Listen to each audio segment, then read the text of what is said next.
Welcome to selfdiscoverywisdom.com, formerly known as Self-Discovery Media. On these podcasts, you're going to hear people who speak from the heart. They've taken the journey in life. Many things have happened to them, but they've changed it to happening for them. And in their strength, their courage, they've discovered their abilities and their wisdom, and they are now sharing it here with you. Do enjoy each show. We bring it to you with love and knowing that it's going to help you on your journey of life. Good morning, good afternoon, and good evening, everybody. Welcome back to another edition of Building Your Business right here on selfdiscoverywisdom.com. I'm your host, Sarah Troy. My guest today is Jasen Arias.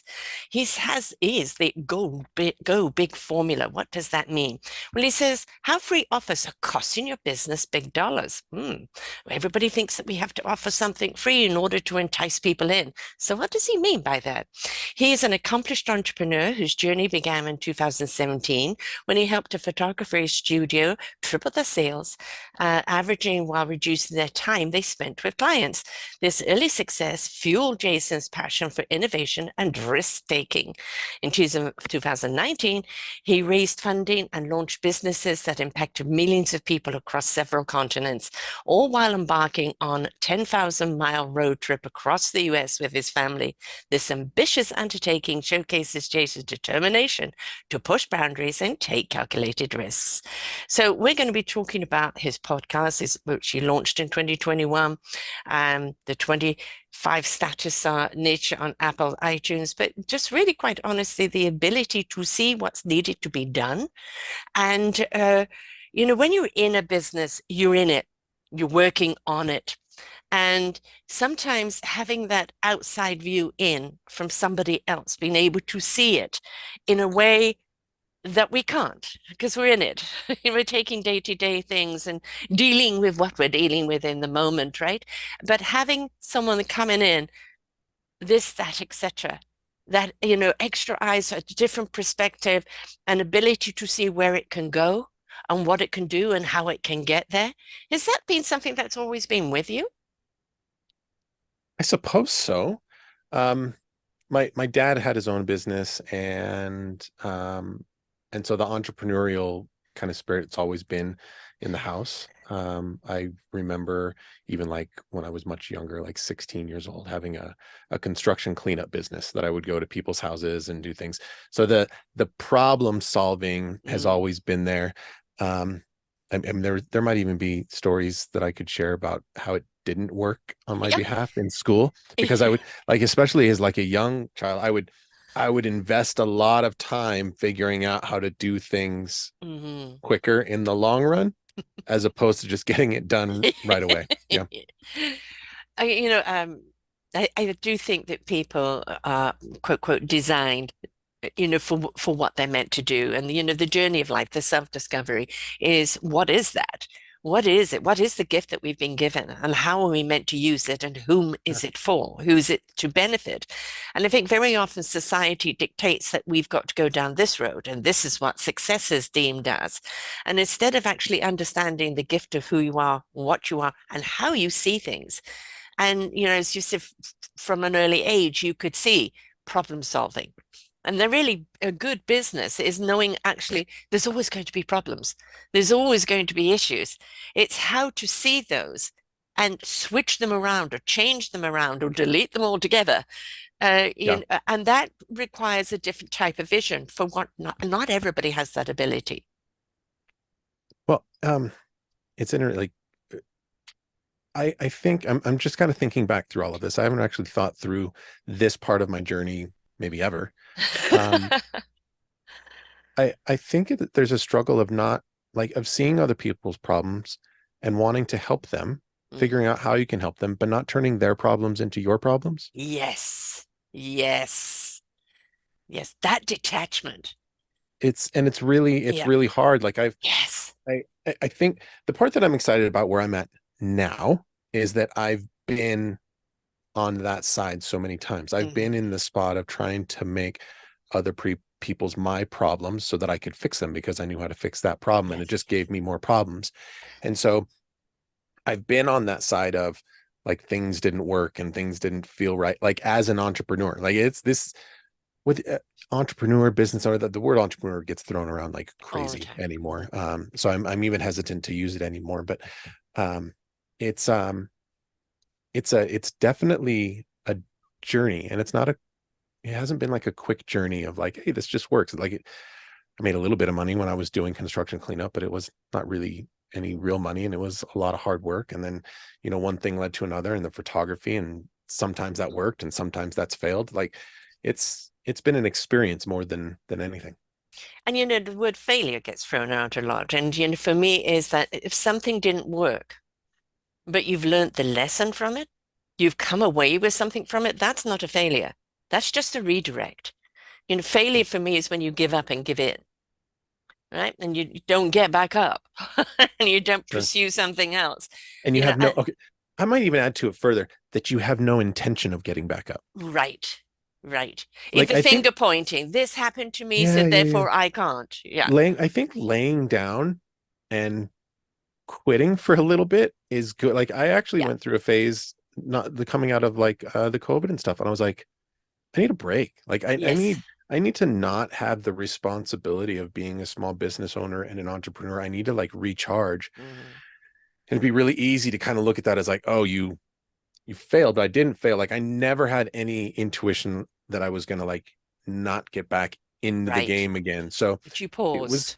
right. Yeah. And I don't think there's anything wrong with that either. No, it's called regrouping. Sometimes you need to pause, you need to take a step back and kind of reevaluate.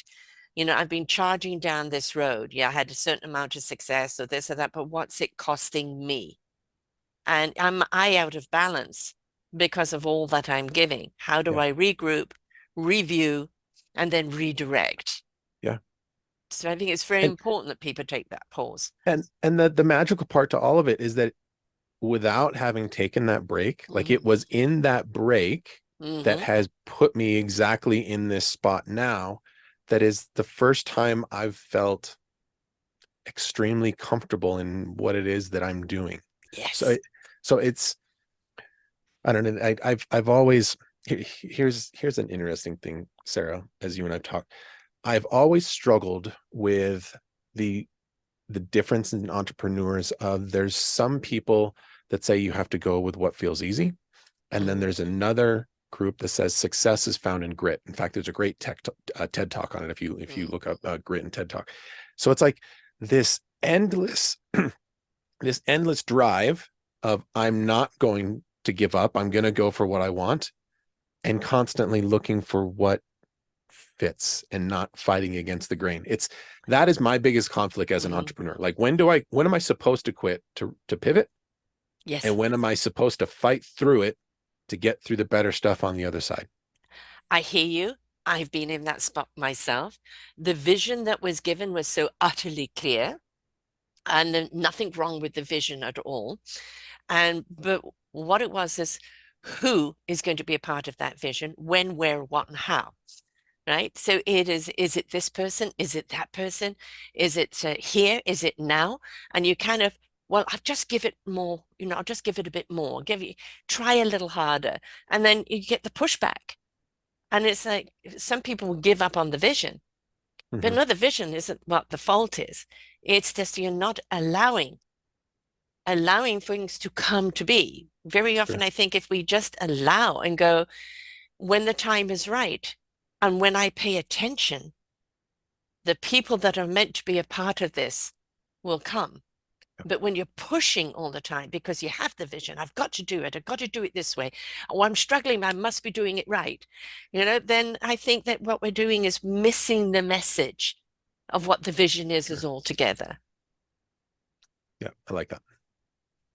And then, Very cool. that surrender in the point, that's when, as you said, the knowledge comes, the wisdom Mm-hmm. comes. We all have knowledge, Yeah. but very often we don't know what to do with that knowledge. And that's why we need the wisdom, that Well, knowingness. and so here's another thing that I realized on this journey. I was constantly feeling like I wasn't good enough. Imposter syndrome, I think, is just rampant against Hmm. I think sometimes you have to have imposter syndrome, otherwise your ego is just completely unchecked and out of control. Like if you don't, like again, the balance between the two. But Yes. um, I would Humble constantly feel, system. Let's call it humble. sure. Humble. um, but what I realized, and for me, I remind myself of this all the time.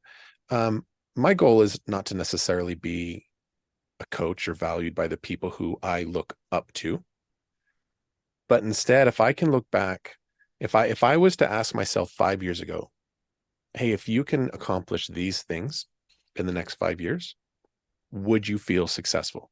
And for Mhm. me, that's always been like today, I can't tell you that I feel successful, but if I asked myself 5 years ago, if you Yeah. had done this and you had gone on podcasts and you had worked for the 10X stage agency with Grant Cardone, like all these cool people, and you'd gone on all these great trips, I'd be like, dude, you'd made it. Like if you Yeah. can do this in the next 5 years, you've made it. And so I like anybody listening to this snippet, I promise we're going to get to free offers, but if you can keep that in your mindset instead of being like, man, I wish I was here tomorrow, Mm.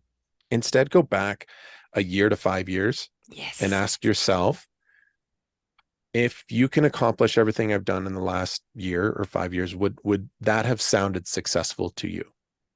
Hmm.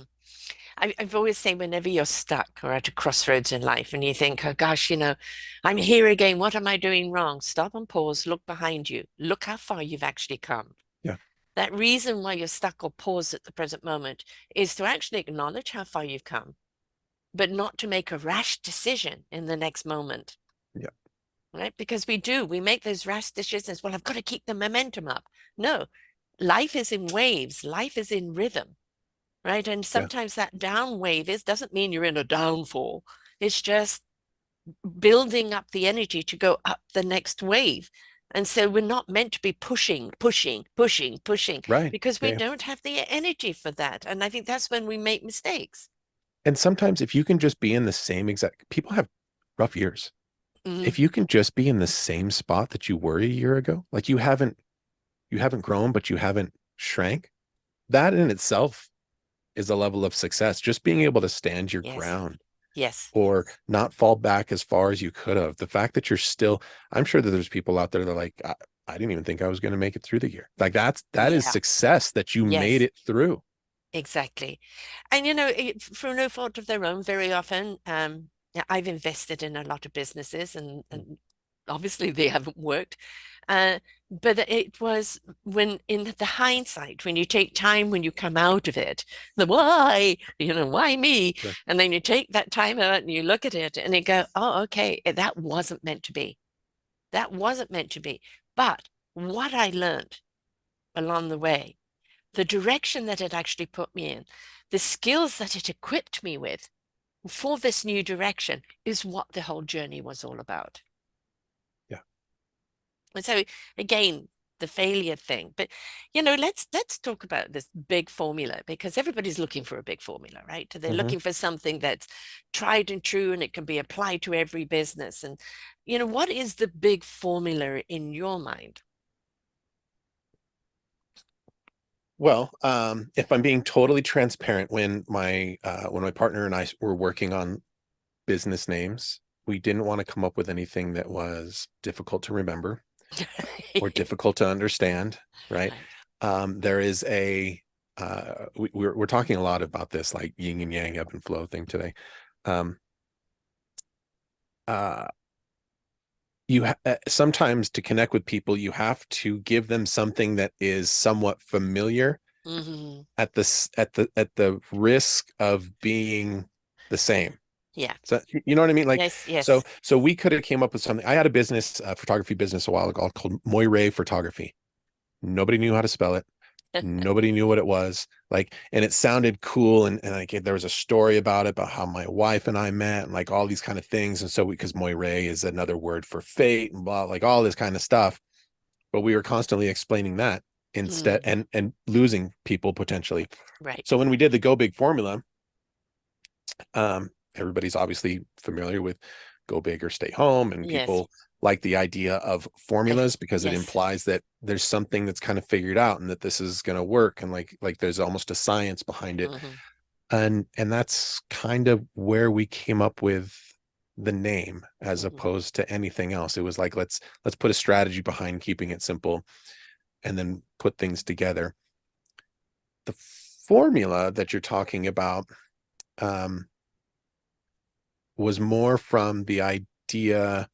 Uh, so my last venture, I managed the 10x stage agency for Mhm. Grant Cardone, and so we worked with really big name speakers, and I learned a lot from them as business owners, as speakers, as what they were missing out of their business, watching them do really well with this, not so well with that, and all these kind of things. And while they were really focusing on big stages, live stages in front of hundreds of people, if not thousands of people, for me, what I realized was that um, that shouldn't be the target for our average small business. Mhm. Well, the target for our average small business should be local networking events Mhm. and humble podcasts, Yes. because in those genres you can have a voice, you can reach out, you can connect. But that's not necessarily what we were working on, at the Yeah. agency. And so when I parted my ways there, my whole mission was to help coaches, experts, Mm. entrepreneurs, small business owners really learn how to build their business, the back end of their business, so that it can benefit from speaking opportunities. Yes, because I kind of call it sometimes the grandstanders, right? And they're used to being in front of the big audience and the rah-rah, they know how to draw an audience in. I'm a kind of a speaker that I prefer intimacy. I like to do a talk where people then can ask questions, where I Mm-hmm. feel there is a connection. We're in it together. I'm sharing the knowledge. Sure. Um, and I think it can be intimidating for a lot of people, but I don't want to get up in front of there. I haven't got that over the top personality. You know, um, I I don't know what to do. So what they do is do nothing. And Sure. having 11 and a half years of doing podcasting, this has become the medium for people to be able to have that talk, that Yep. expression, that get out. Because what people are looking for is, yes, there are people that eloquently can speak out there and they can draw you in. But what we're all looking for is relatability and connection, Mm-hmm. right? And when you feel that what somebody's talking about you can relate to, and when you feel inspired, inspiration begets invitation, right? That means that you feel that that person is really talking to you, no matter how many people they're talking to. That Right. intimacy that is there, that connection then is made. You've already feel that you know this person and now you want to reach out. If you're not into their service, you most certainly would talk about them and say, you've got to listen to this person. Yep. So I think podcasting in many ways has become that platform. It's always been that platform for me, but it's become that platform for so many people because also it can reach people everywhere, right? And a lot of these Yeah. big venues, not everybody can afford to go to them, right? So, you Right. know, Right. And I know as people are kind of listening to this, when I talk to people about this all the time. In fact, sometimes I avoid even mentioning podcasts because um, people really look up to podcasts. They all have their favorite podcasts that they listen to, and they're like, I could never be that. I don't have that crazy story. I don't have that inspiration or things like that. we all do somewhere. And what I try and remind them, most people don't like talking. Like they don't like standing up in front of a group or Mhm. because they're comparing themselves. This goes back to even like the coaching conversation we were having earlier, but the comparison of like, well, I'm not like Tony Robbins. I can't Yes. go up like TD Jakes. Like that's not who I am. And you're right. Like you're 100% right. That is not who you are. And what I get people to do instead is if I was to ask you Hmm. about something that you are passionate about, Mm. it doesn't matter what it is. It could be plumbing, it could be playing chess, it could be sports, it could be trucks. It doesn't matter what it is. There's a good chance you won't be able to stop talking. Exactly. And Exactly. that's really what I'm trying to get people to tap Mm. into that energy for, because you could be the most we'll just say it, socially awkward person out there, and you're into like I don't want to offend anybody by picking out some random hobby. Just whatever hobby you might think might be socially Taxidermy. awkward. Right, sure. And and if the people that you want to connect with are the same. Yes, They're the same, looking for other people that understand who they are. exactly. And so while you as a chess player have nothing in common with a professional NFL player, Hmm.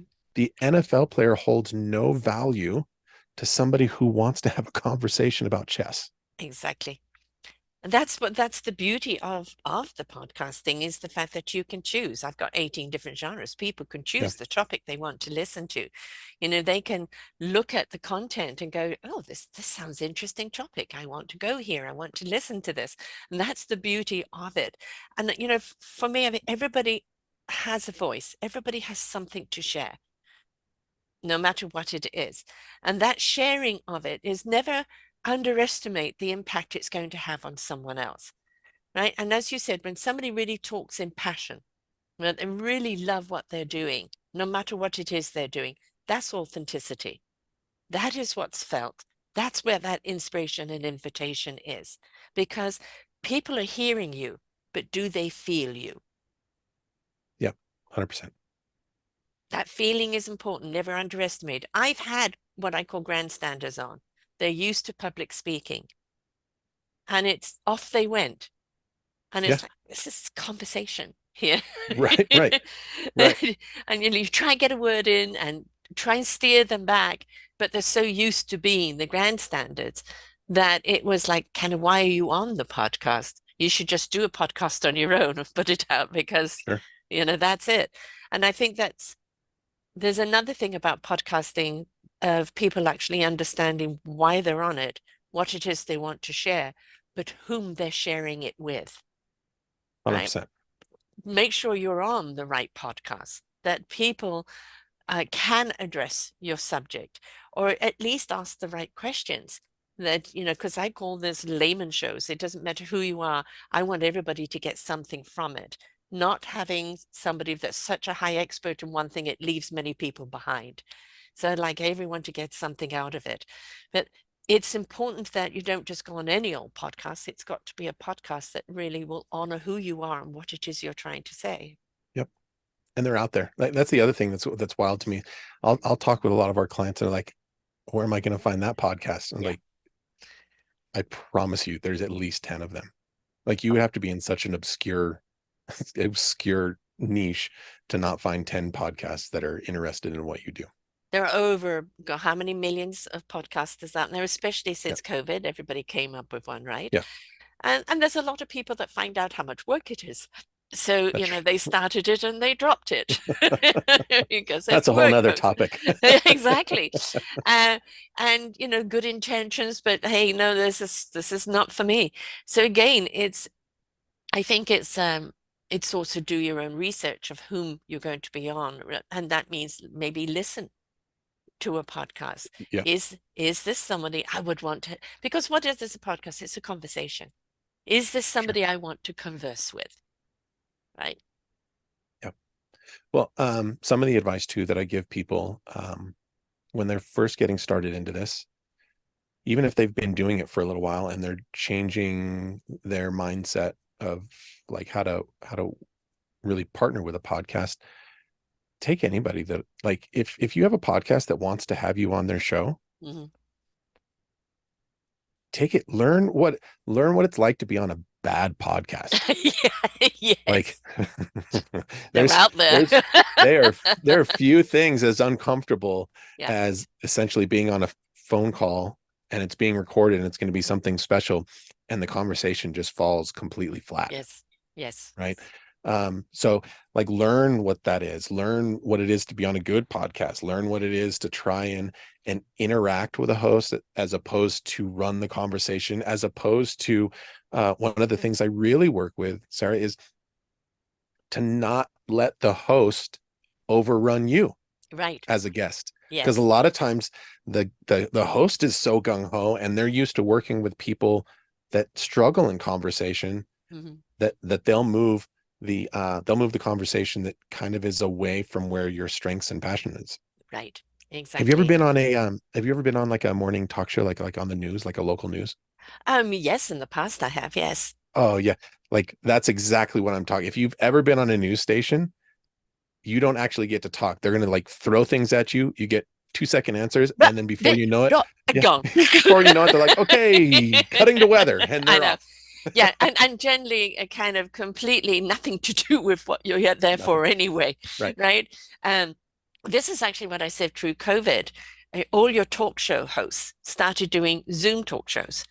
And so instead of people hair and makeup got 2 minutes conversation off the air next, all of a sudden they were giving people 10 minutes or more. The Yeah. people are in their own homes, they're more relaxed, they've done their own makeup and hair. And Yeah. what we were hearing and feeling was just more down to earth conversations.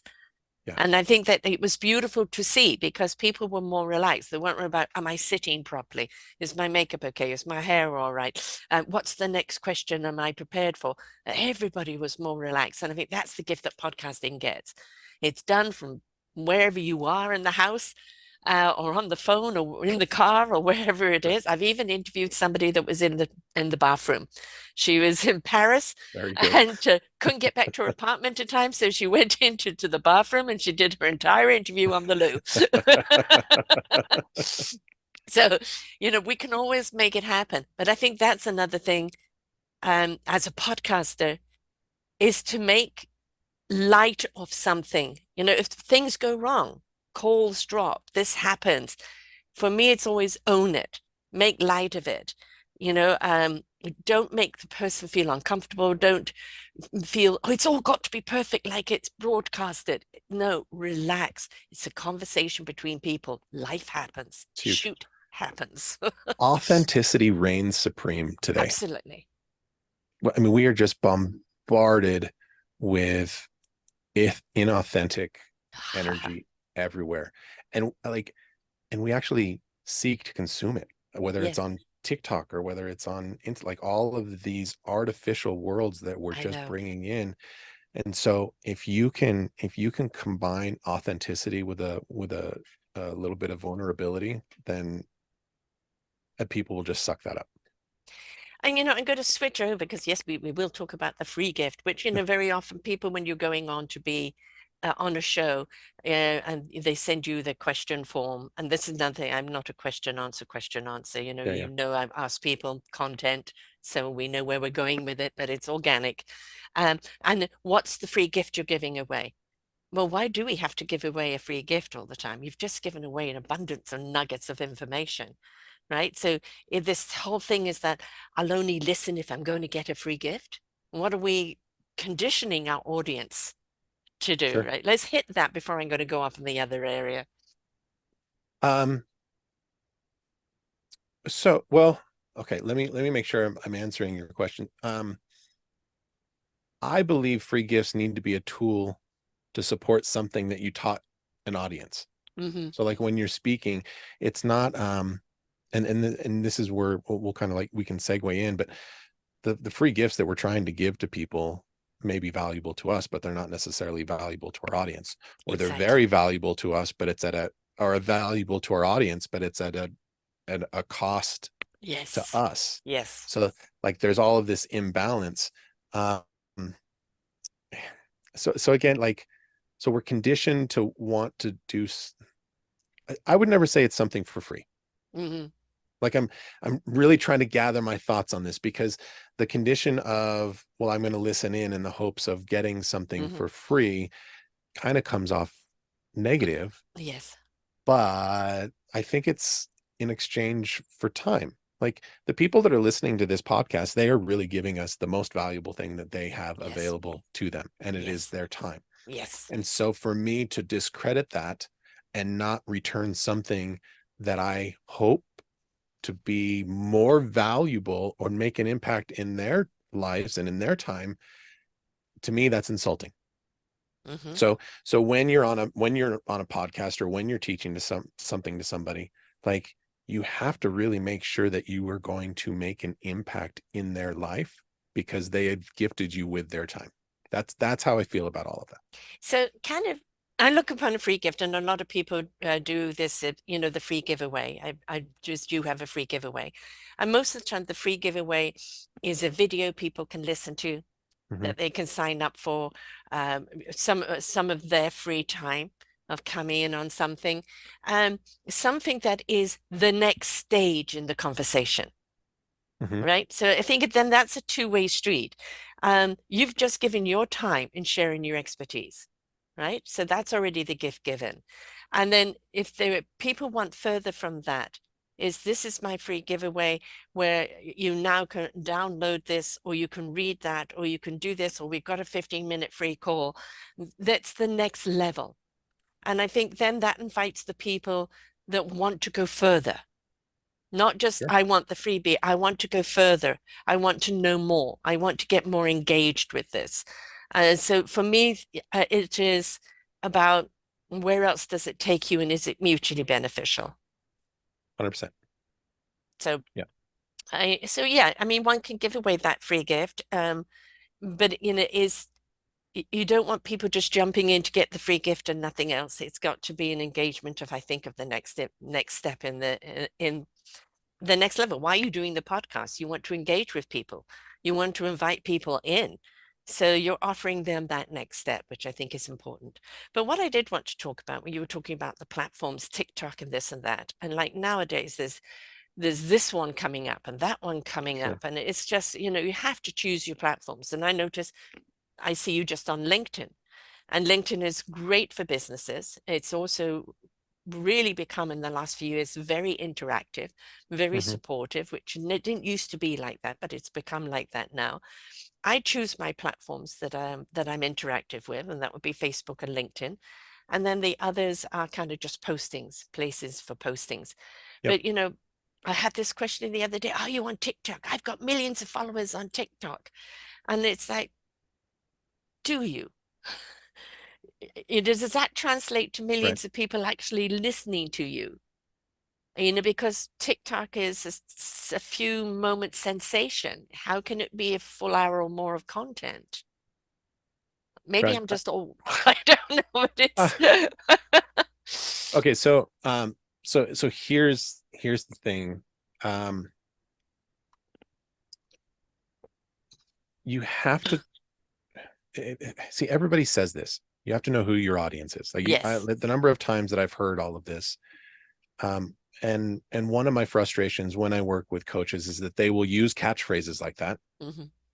without really being able to tell people what that means. So you Right. got to know who your audience is, and a lot of times we'll narrow it down to age and men or women or like what their profession is, things like that. But you really got to go further than that. And when you can do that, then you can start identifying what their pain points and their dreams are. Hmm. And when you do that, then you can start putting together, like I refer to it as talk titles, but Hmm. topics that somebody wants to hear about. Yeah. And when you can stack all of that together, then it doesn't really matter the media that you're on if you want to invest into it. So if you want to invest into TikTok and you want to focus on the pain points or dreams of the audience that you want to connect with, I think you have the potential to be very successful. But if you want to go on there and just use filters and you want to put funny stuff on there and you want to chase the trends and you want to do all these things and you're bouncing all over the place, and then you want to know why that audience doesn't want to Yeah. interact with you as a business, then you'll be like, man, this is a lot of work and it's failing and it like nobody wants to do this. Like it's not easy. And you have to really stay focused on that in order to get there. And again, it all starts back with really identifying who it is that I want to talk to, what are their pain points, where are they at on their journey. We've brought this up a couple times. Hmm. Um, if I'm following somebody, we'll keep the chess player Hmm. as our idea. If somebody's running a channel or helping or a business, you're either trying to connect with somebody who's just learning how to play chess, or Yes. maybe they're well established, maybe they're getting into their first competition, but all these people are in very different places. Yes. And so to give advice on how to be a professional chess player and then switch over and have conversations about being like just getting started, you're alienating one or the other and you're going to lose that audience. And guess you kind of be to the point with your title of what your show is and be directional with it. This is why, when I first started out, I just had the one channel. And then I Yeah. realized I can't put everything under that channel. And so I started breaking out, creating my other channels there so that if people are interested in building their business, and my audience are the solopreneurs, the small teams, the entrepreneurs, and not the big corporations, Yeah. then if they're building their business or looking at doing a business, these are the shows for them. So it's targeting where your shows are going to be as to whom would be interested in listening to it and knowing that, which is important. I think when you talk about go big formula, you've got the people that, rah, rah, rah, just do this and you'll be seven figures in a month. And, all of that sounds like, hey, way too much pressure. Who do I have to con? And would I get any sleep during that? You know, Right. Right. you know, and it's all, I think we've all got rather jaded by it. Kind of, this is too good to be true. And one thing I've learned, I used to be, the hare, got an idea, want to run to the finish line, and let's do it, let's do it. I've become the tortoise, and because along the way I gather people, I gather information, I gather wisdom that just makes all of that deeper and better. So when there isn't necessarily a finish line, there is Right. a destination, stay here for a while, on to the next. And that's always about growth. And I think Sure. that sometimes that elusive carrot can steer people in the wrong way without building a good, strong foundation along the way. Sure. 100%. So, Definitely agree. advice for somebody that is wanting to do that talk, is wanting to branch out, is wanting to kind of find that formula for them. What is the root that they need to plant in order to grow? They have to first figure out what it is that you want to get out of it. Even if that means I don't want to get anything out of it, but you need to like identify like if I'm going to go and I'm going to start speaking, is it to grow my business? Is it just to help people? Is it something that I'm passionate about? Is it like there's all of these different reasons that you might want to connect and share something that it is that you're like, don't go speak on something that you don't care about. Right. Like that will so you're already passionate about it. It can be anything, but make sure that you know what it is, like I said, that you're going to get out of it. I've worked with people that they want to go out and they want to help schools, Mm-hmm. but at the same exact time they're really stressed out because the finances aren't coming in Yeah. and I'm overwhelmed and I don't know what to do with my business. And next week I'm going to go do a presentation for 150 kids and then do all these things with their paperwork and like figure out what it is that you want to do, because if you're going out doing things for charity and it's costing your livelihood, you're not going to be able to do the charity stuff and then you're going to lose your livelihood at the same exact time. But you're also bringing that stress over. Right. Right. And it doesn't matter what words you're saying. Kids like animals will pick up the stress. Yep. I'm like, she's stressed while she's telling this. I don't want that. You know? So it is, I think, anything can be an entrepreneur. It's about balance. Mm-hmm. You want to give this amount of time to your business. And yes, when initially setting up, it's going to take you extra time. But if you don't have the balance with family, friends, or your own well-being, then your Right. business is costing you too much. Right. And that's why, like, I know it might have caught some people off guard, like almost sounding like it's selfish to figure out what you want out of your speaking arrangement. Hmm. But you have to identify that. Otherwise, you'll just be spinning your wheels and it's costing everybody time and money and energy. And so you figure that out. And then once you figure that out, you can figure out the audience. And then one of the things I talk about are BHAGs. And most people refer to, yeah. So BHAG stands for Big Hairy Audacious Goal. I love I like that. and and a lot of times when people will work with a like a life coach, they'll be like, we need to set a BHAG, and their BHAG is like, well, I want to own 5 exotic cars by the time I'm 50 years old. That BHAG is worthless. Like, no, like, Yes. great, write it in your mirror to keep you motivated that you want to go buy a house in Tahiti or something. Do that. I'm not telling you not to do that. There's a value in Mhm. keeping yourself motivated, but when you know what you're passionate about, you know who that ideal audience is that you want to impact. Now what you want to do is you want to, what is your, what impact do you want to make in a community of your ideal audience? Hmm. What big impact? So we want to help 10,000 experts, mentors, coaches, and entrepreneurs Hmm. build abundant life businesses. Like that's our BHAG. That's the impact that I want to make on a community. Right. Um, and people can get on board with that. So like we're going through a lot of these steps really fast, Sarah. like like like This is the if fishing hook. if if that's what you want to do, like that's how you get people on board. That's how you get people to care about what your business is and where you're going with Yes. it and to support you. And because I promise you, your referrals are going to come from this kind of stuff. Because if somebody Yes. else says that they're trying to help 10,000 experts, Mhm. entrepreneurs, business coaches have an abundant lifestyle business, that will resonate. But he wants to have a house in Tahiti, so he built this business. Ain't nobody going to refer that. Exactly. Going back to the authenticity, going back, Yeah. I call these the why shows. Why are you doing what you're doing? And I also say for anyone to do business with you, they first got to be able to buy you. Mm-hmm. And if they don't feel you're for real, that it's all about how many cars, Rolex watches, and everything else can get, it's about the money. And you just feel that you're just a cash cow for them. But when you feel they're in the passion of what they do, they want to make a difference in your life. That is their driving force behind what they do. Then, yes, you want to be a part of that. Yep. So Yep. I think, 100%. know your why. Why are you wanting to do? You've known your talents, you've discovered your talents along the way of what, intricately it was always within you, always had ability to do. But it was like, where do I put this ability? You were very successful in your last business, but it wasn't feeding you. Right. Right? It wasn't kind of like, but what about these people? This is where I really want to be. And that's the thing in any business or how many people I know who have come from corporate and then gone into their own Right. business. They now know what they want to do and they've taken all that information. The only Well, downfall is they don't have the people behind them to make it happen. And they suddenly realize they've got to do it all. right. They've got to do it on their own.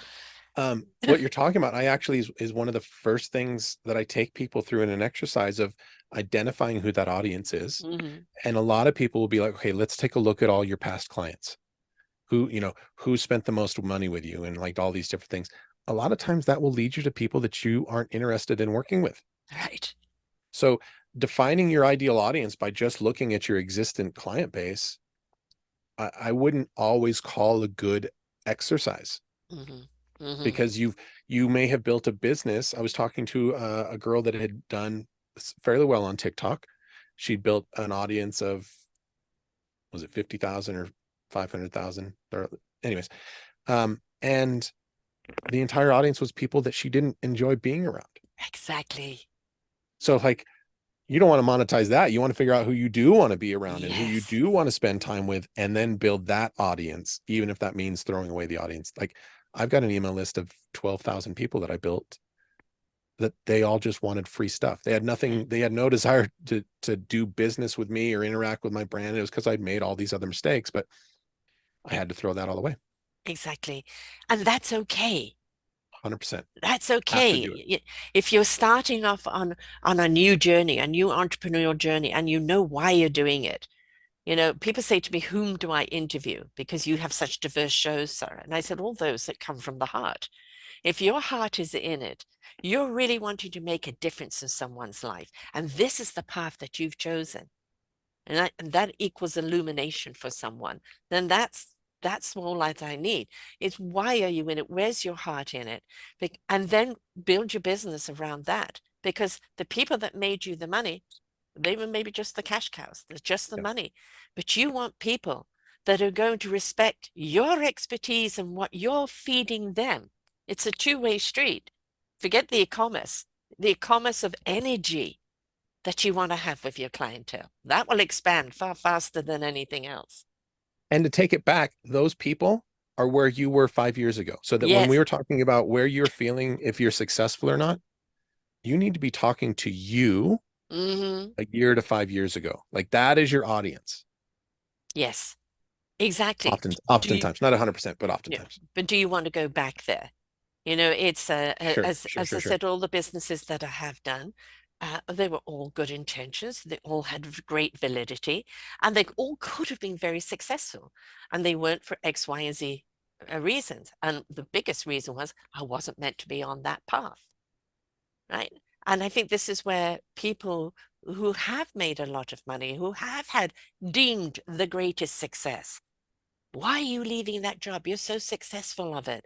You want to go off and be on your own now? Why, man?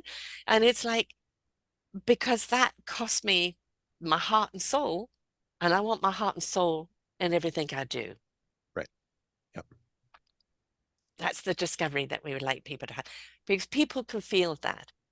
That's the authenticity, that's the relatability, and that's the illumination and the invitation. Because when they feel how much you're engaged in it, then Hmm. that's when it goes, well, it's like when Harry met Sally. I want to feel like that. Yeah. The lobster scene, is that what we're No, talking no, about, the Sarah? sandwich scene, the sandwich scene, the the fake orgasm, folks. Uh, Yeah, yeah. but that's the whole thing is it's we want to feel. We want to feel. That's the important thing. We're so really bombarded right now with so much negativity in the world. We've been through so much in the last few years: COVID, wars, economic strife, this, that, etc. Everybody's feeling pulled this way and that way. And the tinsel lights and the rah, rah, rah, people are going, yeah, yeah, yeah. Yeah. Give me something real. Yep. So I think the I agree. entrepreneurs that come with that real of why they're doing it, whom they're doing it for, that they want to see their clients succeed, Yeah. those are the ones that will succeed. Yep. So when somebody comes to you, or what is your ideal client, and what is the process that you take them through? Well, a lot of it is the education stuff. So our ideal clients are um, failing and early experts, entrepreneurs, mentors, business coaches, things like that. That they've just felt a little bit like a mess. They've got too many different bits of software that they're paying too much a month out into all these different places, and they want to simplify things down, but they're also looking for a way to connect with an audience that isn't about websites, social media, magazines, like Mm-hmm. all the traditional type stuff that I personally have found to be a gamble. Mm-hmm. Now, with social media, the social media people out there be freaking out, the ones that have been successful with it, because I do believe social media can be successful. Yes. But if you are a solopreneur, probably not. Like I don't know that I've met very many solopreneurs that are good at photography or pet sitting or whatever it is, writing a book, that they're having great success in social media. Right. Yeah. And what we teach people is how to harness what they are really strong at, educate other people with that strength, and bring an audience in that way of like-minded individuals. And But that can be like a guarantee. Like I can virtually guarantee those like as leads. okay, so here's the question, because we've been taught now that no matter what you do, you need social media as your marketing tool. So do you agree with that, or do you feel that podcasting has become the marketing tool, or different ways of meeting, reaching out to your people? It's going to go back to your audience a little bit. Hmm. So like right now, like we have an Instagram account and a Facebook account that you could go, but it's just full of entrepreneurial quotes. Hmm. So it's there just so that if somebody goes like, okay, who are these guys with the go big formula? I can't not have a presence. Right. So I have to have something there. But um, we are choosing to use social media to highlight the success that we're having, Hmm. not to be a lead gen. So for Right. example, like one of the things like when you and I were talking earlier is that you want to make sure that people are sharing the podcast, like your guests come on the show and you want them to share it. So for me, like that's exactly what this is for. Like this is this becomes my social media content. Yes. Yes. So to repurpose this and put that out onto Facebook and to Instagram and the Yeah. other locations, now it's done from one, a place of authenticity, to long format, like all these different things. It's genuine content. Right. And the only reason that we have all of the quotes and everything that we've built out so far is to keep the account active, Hmm. so that then we have somewhere to put it. Because if I take this conversation and I put it on our social media, and then I don't do anything again for another 2 or 3 months, I'm not posting there at all, Right. then I lose my engagements and everything gets Yes. throttled down. And then when I do post something, it's meaningless. So you have to have something that is going. But like, we use a strategy, we call it like posting gray content, like something to keep the ball rolling. Yeah. Again, there's probably social media experts out there that are like, that's an awful idea, but it's worked for me. Yes. We specialize in speaking, not social media. So, um, and then fill it in. Like, when you do want to make that live reel, when you do want to Yes.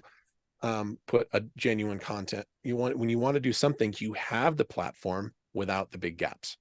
Right. So that's my thought on social media. And I might add it to that would be interaction. Yep. Choose a couple of platforms where you know your audience is and make sure you're interacting. That means interact. I mean, I spent probably an hour a day going in and interacting, following other people. Yeah. Somebody comes up with a comment or something. I've got a show for that. Share the link. It's up to them if they click on it or not. Right. What people do with the information is what they do. It's out of our hands. But by giving them the information, it just may be what they're looking for at that time. Right. Yep. And so interaction, I think, is very important, but it's where are you going to spend that time Yep. and for why? And I think that not just, I mean, I put all the shows out there on social media and I do share comments and things like that. But I think that engagement, aren't we all looking for that engagement? I don't want to just have 10 million followers and it's all likes and there's no engagement. We're all looking for that engagement. And if you find a platform or two there where you feel I'm engaging with my audience, Mm-hmm. they following me because of the content I'm putting out there, because of the engagement I have back with them.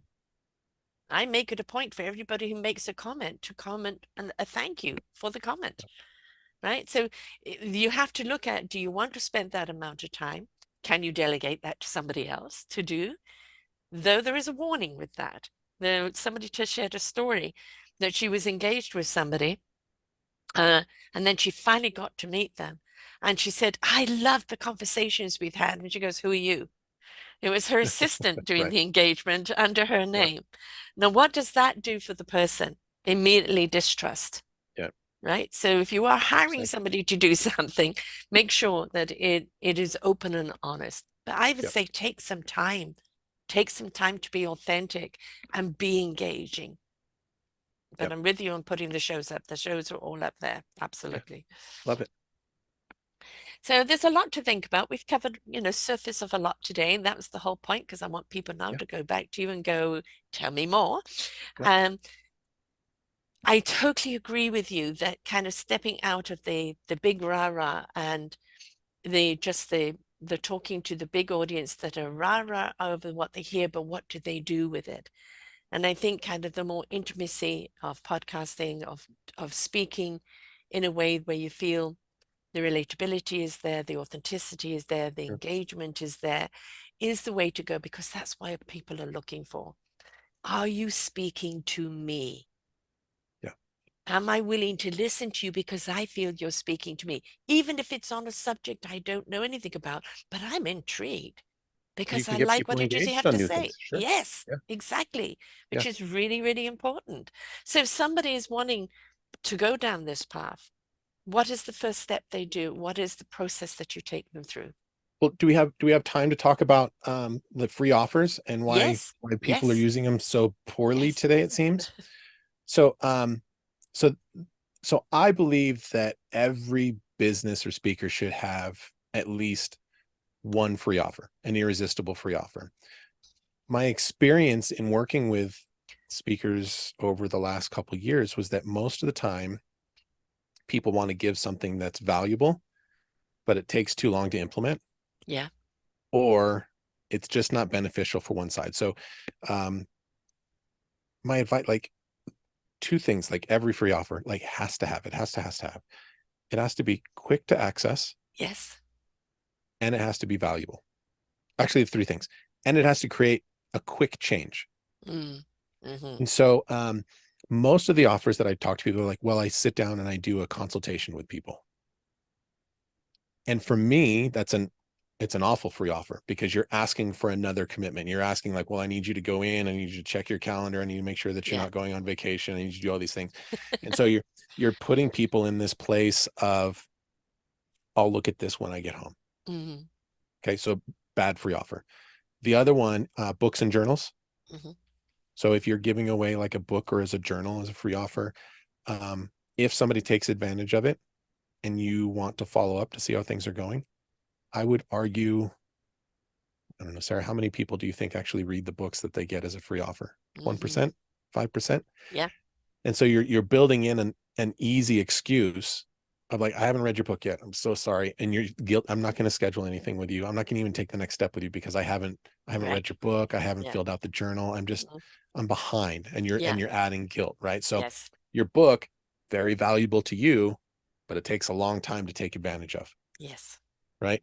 Scheduling an appointment, very valuable to you, but it's not creating any change in somebody's life in quick manner versus something as simple as so like the free offer that we're doing for this show is how to build a free offer, Mm-hmm. like just taking it. So you'll see this, you'll actually see this in play when you go and you sit and watch live presentations. Mm-hmm. So if you're sitting in the audience and somebody puts up a slide and you see your audience grab their phone, pull it Yes. out and take a picture of the slide, that is something that is quick and valuable. Right. So what I would tell people is be like, you're welcome to take the slides. Otherwise, like I'm going to send you this presentation if you're interested. You can actually get access to it and follow along right now. Mm-hmm. Go to mypresentation.com and just download it. And you're like, you've given something that is very quick to take Yes. advantage of, and it's created a value for that person.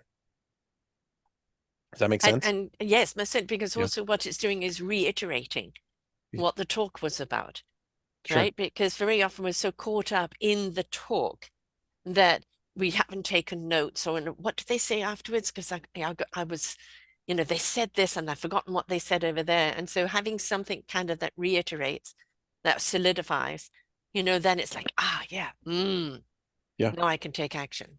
Yeah. So my speaking mentor always said, don't ever ask anybody to take action during one of your talks. And Right. I agree with him. It's my belief, though, that you should have a free offer that is so quick and so valuable that you cannot keep them from taking action during your talk. Right.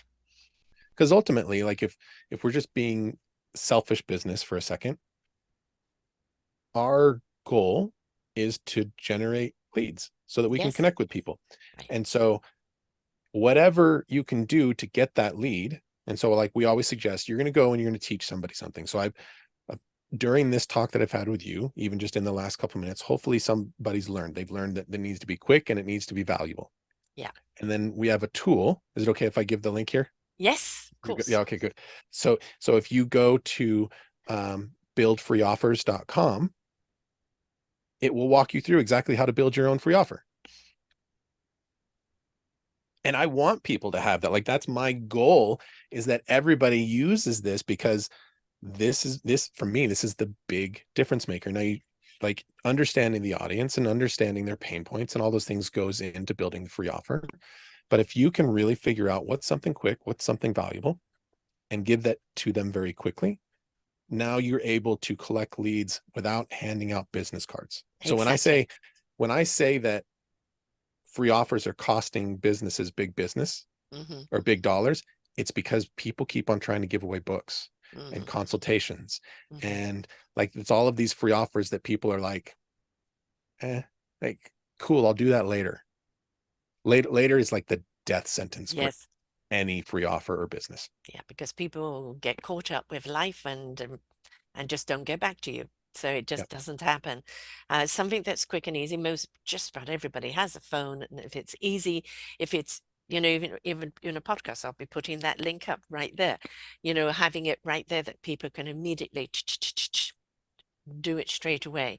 You let's face it, we've become rather fickle as human beings. And if we don't pay attention in the moment and do something in the moment, we're on to the next, right? So it's while Yeah. you've got people engaged, that's where you want to give them the next stage of engagement. Yeah.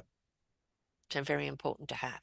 So again, people are a small entrepreneur, a coach, got a small team or solopreneur, and whatever they're doing isn't working, or they want to kind of be able to target more and just reach people on a different level. They come to you. Is it one-on-one? Is it a program? Is it something that goes for a period of time? What is this set up for them?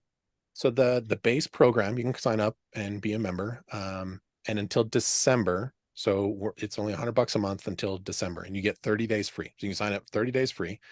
There's a 30-day challenge or guide, whatever you want to go by, and it will walk you through day by day, starting from having no experience to really how to use speaking opportunities or how to connect with an audience. In the first 14 days, we get you completely set up with your free offer and the landing page, like all that stuff. So we have all of that at your pace guidance that you can go through. And by day 30, you have your own email to reach out and connect with podcasts and how to find them and all that stuff. It's a really cool layout.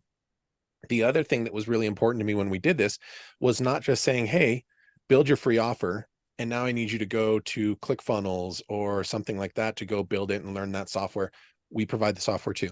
So Right. for that membership, you get the software to build out your backend business, which includes a CRM software. We'll place Calendly so you can do your calendars, you can do funnels and websites and text messaging, like anything you need to do to build an online business, we got you covered. And then we teach you not just how to use the software, but how to mentally shift into preparing free offers so that when you're in an elevator ride, let alone a podcast or a live stage, you can say, you know what, like this would be perfect for you. You should go to buildfreeoffers.com and like just use that. Like go and build your own free offer. That becomes your business card Yeah. that you can Yes. now connect with people. And if they fill it out, you're instantly, all of our automations follow up for you on that as well. And that interaction to me is just so much better than have I'm assuming you've done like local business networking and stuff, Sarah. Yes. Yes. And Definitely. you do the card exchange And thing, it right? just becomes a whole And pile of then cards. Yes. right. And then like a day or two goes by and you're like, should I call this person? I don't know if they like, and then you call them, they're like, oh no, I just was interested in selling you my services. I'm not Yes. really interested in buying a Right. house. And you're like, oh, Right. like I don't have time for this. Yeah. The Exactly. business card thing is brutal. And of course, you've got, the online networking now and breakout rooms and this and that. And, All that. for Yeah. me, it's like, here is my email. If you are interested, I want to see you make the effort to reach me, right? Because if you do, then I know that you really want to do a podcast with me. If you don't, then that's fine. So, but if I'm really interested, I take the other people and invite them to be on. So it's again about engagement. I'm going to ask you a question though. I'm 69, so I don't like doing business by text or WhatsApp. I'm Sure. sorry, I don't. I don't mind a text, follow up, sent you this or that. Can we connect? Ba ba ba ba.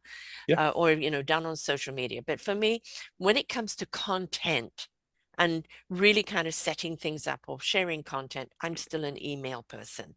But I'm noticing the trend is going so much to Telegraph or Telegram, whatever it's called, and WhatsApp and all these other mediums where I just find that it's a streamline of Hmm. everybody talking and you don't know how to pinpoint. That just could be me and my age. But Sure. what is your opinion on that? Because everybody's going to kind of connect in a different way, but have that actual fruitful conversation that isn't what I call headliners, but Yep. content. What's your opinion on that? Um, so it's going to depend on your business model a little bit. But for people that want to build that one-on-one interaction, you need to see that all of your steps are targeting to set you up for that one-on-one interaction. So for example, in some of our free offers, our goal is to sit down and have a consult with you. Yes. Now, a consult is not me telling you how we're going to help you. A consult really needs to be me giving you an opportunity to pick my brain of however I can help you. Right. Right. So if my goal in that would be, um, you get a free offer. In that free offer, we're going to send you the PDF and you can use that. It creates an opportunity maybe for some follow-up. Hey, just want to check to see how are that going. Yeah. Like I would love to know where you've landed on your free offer. Hmm. If you want to send it to me, I'd be happy to take a look at it. If you want to sit and have a 15-minute Q&A and ask me any questions that you want about free offers, would love to do that as well. Right. So you're adding in the simplicity of the automations and the availability to, um, communicate with thousands of people at a time, while also filtering it down to connect with people who are interested in getting FaceTime with you in the appropriate lines as well. Right. So, I mean, when you're connecting with people, you on these free offer things, there is an email list that's going on when people Um, sign up for it. They have there's an email that you get to know who's signed up for it. yes. So, but Right. not necessarily like an email list. Like we have promotional emails that'll go out and talk about new things that we're doing. But the follow up when you download something from us or any of our clients, really, is that it's going to send them a personalized text message and email right away. Right. It'll have their name in it. It'll even say like the day of the week. Like we really work at making that personalized, Yes. because you're in this interesting battle, Sarah, of people want instant gratification, Yes. but I also want to respect my time. So I want you to have Yes. it at 1:15 in the morning. Right. But if you want to hop on a call with me, we can talk tomorrow morning at 9 a.m. And I would Right. love that. I would love that. So, but I also don't want to lose you. So I need to Yes. make sure that I have things in place to get you what it is that you need, answer your questions as best I can at those times. And then in that chain, try and set up a time for you and I to connect. Right. And this is where sometimes I find, where people get pushy. Mm-hmm. Right. And you're not respecting my time and things that I have to do because you're demanding I do it at your time. Right. Right. And it's like, be respectful of what other people have to do and where their time is free. And it's what is the best time for you? And from there, you can take it a level. But as soon as anybody gets pushy with me, you've got to do this. I'm available now. Sign on now, this and that. I back off. Oh, it's bad. Yeah. I back off because Yeah. I just feel, for me, what I'm seeing then is dollar signs. I'm not seeing engagement. Right. So, and for me, Yep. I think the important thing is always to remember whoever has downloaded and who you're communicating with. You want to know, is it a fit for you? Do they really need your services? Were they just downloading a freebie?